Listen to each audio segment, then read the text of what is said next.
yung mga ibang DDS na mga abogado or talagang malapit sa mga Duterte, hanggang ngayon ay humihirit pa at may mga sundot pa sila.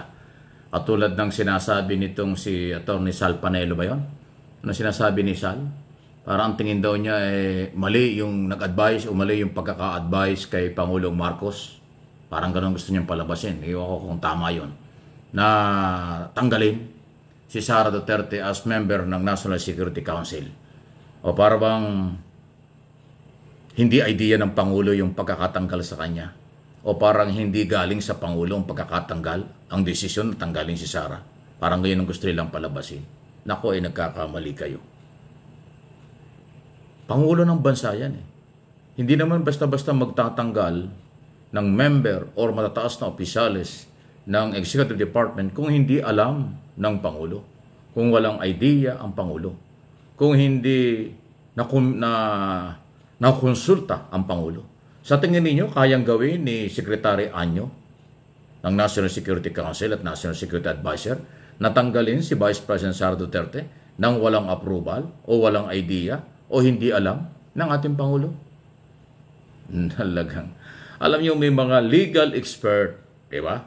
Ang ating Pangulo. May intelligence report ang ating Pangulo. Kaya nga siya merong confidential fund at intelligence fund kasi presidente yan. Yung counterintelligence at iba pang impormasyon ay kailangan niyang malaman ng Pangulo. Kaya nga pinupundohan niyang mga ganyang galawan eh. Para ma-monitor mo ang katapatan, talino, galing, sipag o ano man ang galaw ng kakampi o hindi sa gobyerno. Yan ay ginagawa at dapat gawin ng Pangulo. Kaya nga, malaki ang budget ng Office of the President para lahat ng galawan ma-monitor niya sa buong bansa.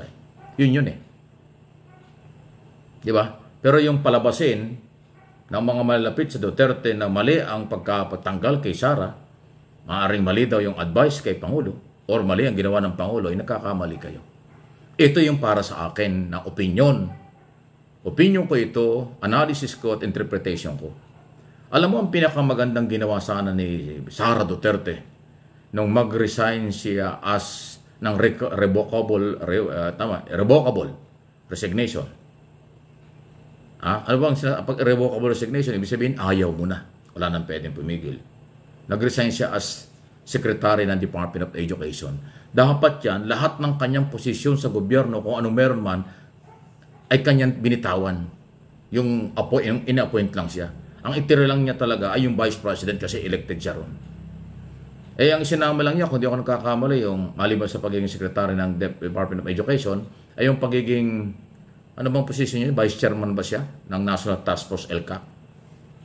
Dapat, nung mag-resign siya nung nakaraang June, pero effectivity ng resignation niya ay July na ng 2024, dapat lahat ng posisyon, maliban sa Vice President, kanyang binitawan. Dapat pati yung pagiging member ng National Security Council ay isinama niya para wala ng problema. Ang nangyari kasi, nag-resign siya as DepEd Secretary, Vice Chairman ng National Task Force LCAC, tapos itinira niya yung pagiging member ng National Security Council, pero wala naman siyang ginawa kundi puro banat. Pinersonal, pinagbantaan. Nag-utos ng tao na para kunin ang buhay ng Pangulo, Speaker of the House at saka ng First Lady. Diba? Di ba maling-mali yun? Member ka ng National Security Council? O paano ka makikipag-meeting? Paano ka kukonsultahin? Paano kukunin ang idea mo sa meeting kung ikaw mismo yung nagbigay ng threat o naging active threat ang tawag ng mga otoridad sa ginawa ni Sara Duterte? Kaya dapat lang talagang siyang tanggalin as National Security Advisor member kasi nga siya yung banta sa buhay ng Pangulo. National issue ang pinag-uusapan, national security, di ba? Kaya ulitin ko, para sa aking opinion, dapat na mag-resign siya, nag-file ng resignation ng June, effective July yun, di ba? Ng 2024, ay binitawan niya ang lahat ng posisyon sa Executive Department. Para totally, wala na talagang siyang kinalaman. Kung yung mga gunita, matapos na mag-resign siya sa DepEd at saka sa National Task Force LCAC, ano ba sabi ng Pangulo? No longer connected. Ibig sabihin, hindi talaga konektado na sa kanyang administrasyon sa Executive Department ang Vice President. Di noon pa, Nung madinig ni Sara Duterte na gano'n ang paliwanag ng Pangulo na hindi na konektado siya sa Executive Department, dapat automatic nag-resign siya as member ng National Security Council para hindi na siya magulat na ngayon itinanggal siya. O nung mga nakaraang nagmi-meeting, hindi siya kinakonsulta, hindi siya naimbitahan, hindi siya kasama sa meeting. Kasi nga ayaw na sa kanya. Dapat alam niya yon. So ngayon, sino may pagkakamali? Kung sinasabi ng mga nakapaligid kay Duterte, sa mga Duterte, mali ang advice kay Pangulo sa desisyong tanggalin si Sara, sandali, mukhang malayo. Sa akin paniniwala, hindi na kailangang i-advise, hindi na kailangang hinintay, hindi na dapat hinintay ni Sara na siya tanggalin. Dapat noon, nag-resign na siya. Kasi nga, ayaw na niya sa gobyerno at wala na rin sa kanyang tiwala ang Pangulo kaya tinanggap na yung kanyang resignation. Ay itiniran niya yung napakahalagang posisyon as member. Tapos nanghingi pa siya ng explanation within 24 hours, legal basis daw kung bakit siya hindi sinasali sa meeting. Ay wala nang tiwala sa iyo. Ano ba naman? Hindi mo ba alam yun? So ano yung masasabi niyan? Please like, share, and subscribe dito sa ating mga channel, especially itong Mike Abby Opinions. Yan po yung aking paniniwala dyan. Palagay ko mas maganda noon pa na nakaraang taon ay iniwan na niya para wala na hong ganitong issue.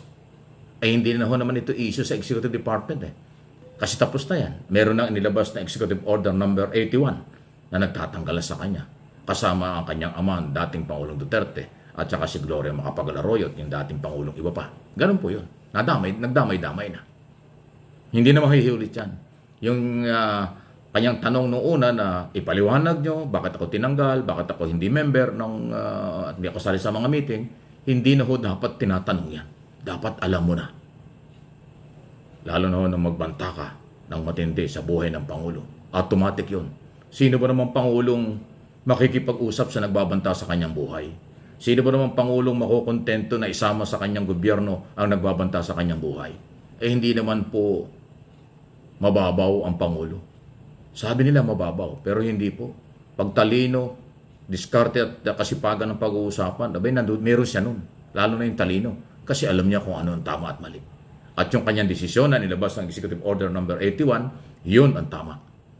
Tanggalin ang nananakot sa kanya. Tanggalin ang nagbabanta sa kanya. Tanggalin ang sa tingin niya hindi na nakakatulong sa bayan at sa kanyang administrasyon. Tama po yun. Kaya suportahan natin. Huwag kayong padala sa mga buzzer at troll. Kahit ako, binabas nila may mga troll laban sa akin kasi hindi nila naintindihan. Ayaw nilang intindihin ang mga balitang totoo. Saradong isip nila. Kaya huwag na tayong sumali sa mga saradong isip. Ang ating panatilihin ang katalinuhan, pagkakaisa, pagsunod sa mga batas, pagrespeto sa mga nakapwesto sa gobyerno at sa ginagawa ng gobyerno sa tamang galawan nila. Kung may mali, may pagkukulang, itama natin.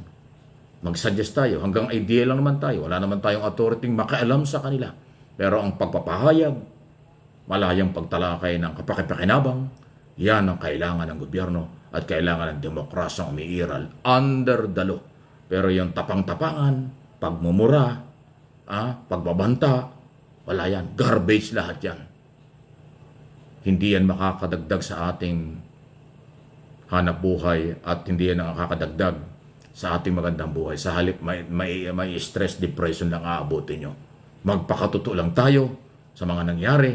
Huwag maniwala at huwag sumali sa mga isyong may personal interest lang. Please like and share ng video ito para magpalitan tayo ng mga impormasyon at kaalaman.